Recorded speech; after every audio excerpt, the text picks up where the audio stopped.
Welcome back to this week's edition of the Habs Fan Forum. I'm Ben Dankiw, and here at the forum, this is where us fans get to have our voices heard. All right, let's talk more about those Montreal Canadiens. Now, I'll say this, I'm excited about that last win, but they barely salvaged this road trip. Sure, they went 2-2 against the Oils and the Flames. They looked great on the Oils in that first game in this 4 games that just passed. They looked great, up 4-1, and then they almost let them sneak back in. 4-2, 4-3, winding down the last 4 minutes of that game. That was dangerous, but at least they held on.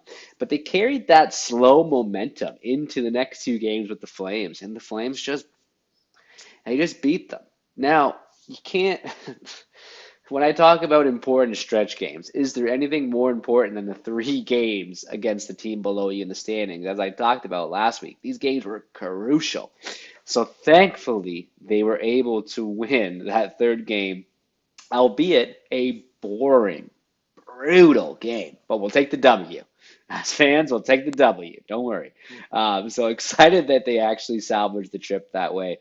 Think they're done their series with the Flames, but nonetheless, they got some tough games. And not to mention the Flames and the Nucks, who have games against each other. I think they end the season with 4 straight games against each other. Um, who are both chasing them. That could be dangerous if they're playing 3-point games, or if they're, not only 3-point games. I was hearing Elliot Friedman talk about this, but if they're playing 3-point games, or if there's a sweep one way or the other, these Canadians better start building a lead because that's just dangerous down the stretch. So let's talk about some things these last couple games. I got some player notes here. Of course, how could I not mention our Cole Caufield debut?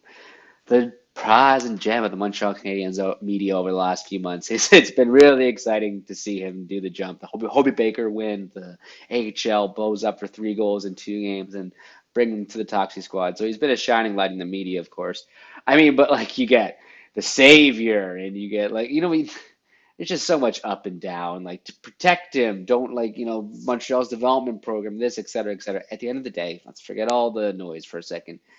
The kid made his debut, and he looked good. He didn't look amazing. He had some rough plays. That Gustafson collision was on him, and he didn't even make an attempt to get back afterwards. I don't want to see bad habits starting from him. He did get some shots on net. They weren't the most, the highest. They weren't high scoring chances or anything of that sort. But you can tell that shot's going to be lethal. You keep giving him chances, even off a really steep angle shot. He banged out a rebound in front for Deneau to get a pretty good scoring chance. So the kid's got a shot on him, and he's going to score some goals. So I hope he gets some more playing time. I have no idea what the lineups are going to be down the stretch. I'll get into that a little later, though.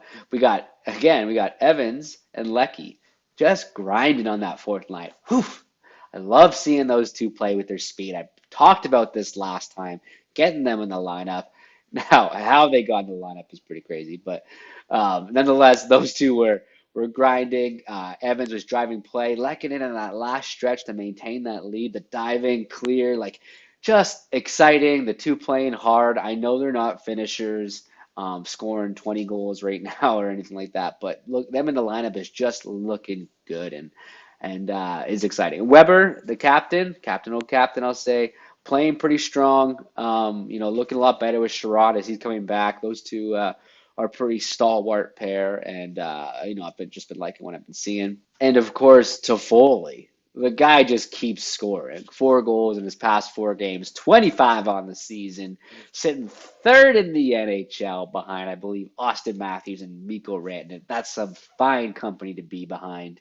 Yeah, the guy he just comes in clutch, that one play with Suzuki, Armia and him, that was fun to watch. The behind the back pass with Suzuki, the really good stick and stretch play to get it out from Armia, and then just the play to finish and Barry from Toffoli. He kind of just bent in the rebound there at that point, to clean up the mess. All right, let's talk about this roster makeup a little bit. I don't know how that's going to be down the stretch. Kind of as I mentioned before, we had Drouin out, we had Byron out.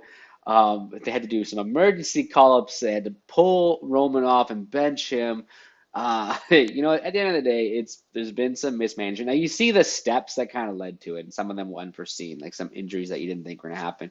Price being out doesn't help for sure. And Bergie's he's stressed. It's almost this feeling of just make it to the playoffs.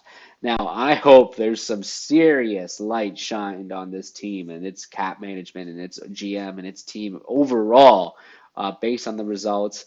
But nonetheless, they got to get to the playoffs, and they got a tough stretch ahead of them to get there. So I hope we get to see more Caufield. I hope Romanov gets back in the lineup. I want to see Evans and Lehkonen stay in there.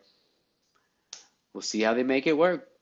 All right, that's it for this week's episode of the Habs Fan Forum. Thank you again for watching. Please make sure, pretty please, to like down below. Hit that bell to subscribe so you can kind of keep hearing these episodes as as I put them out. We're getting down to those final stretch weeks and then playoffs, which I'm super excited about. Of course, you can tweet us at Montreal_Forum if you have any questions or comments. And please follow all Habs for the best Montreal Canadiens coverage. All right, once again, thank you very much for watching. I'm Ben Dankiw, and of course, go Habs, go, baby.